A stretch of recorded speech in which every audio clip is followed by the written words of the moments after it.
তুমি যত বড় শক্তি অবলম্বন করো না কেন, যদি ভুল পথ এবং অসৎ পথ অবলম্বন করো তুমি হারবে, এটাই সুনিশ্চিত। গীতার প্রথম অধ্যায়ের পঞ্চম শ্লোক আমাদেরকে এমনভাবে বুঝিয়েছেন যা সঠিকভাবে বুঝতে পারলে আমাদের জীবনের দৃষ্টিকোণ বদলে যাবে। চলো শ্লোকের মূল ব্যাখ্যাটি সহজভাবে বুঝে নিই। শ্লোকের সারমর্ম। এই শ্লোকে আমরা দেখেছি দুর্যোধন তার পক্ষে থাকা বীর সেনাদের নাম বলছেন, যেমন ধৃষ্টকেতু, চেকিতান, কাশীর বীর রাজা, কুন্তিভোজ, নরশ্রেষ্ঠ, এইরকম আরও অনেক বীর যোদ্ধাদের। এর কারণ কি?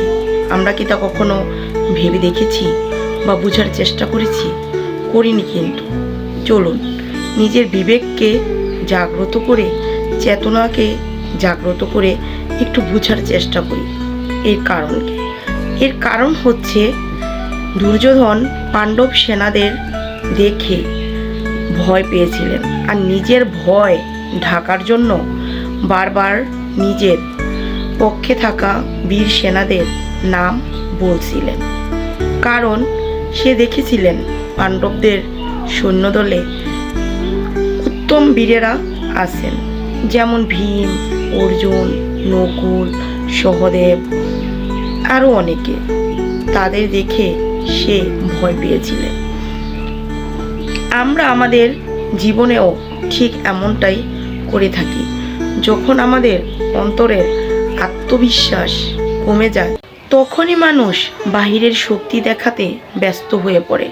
যখন অন্তরে সত্য থাকে তখন মানুষ চুপচাপ কাজ করে যায়। শব্দ কম, শক্তি বেশি, এটাই আমাদের জীবনের শিক্ষা।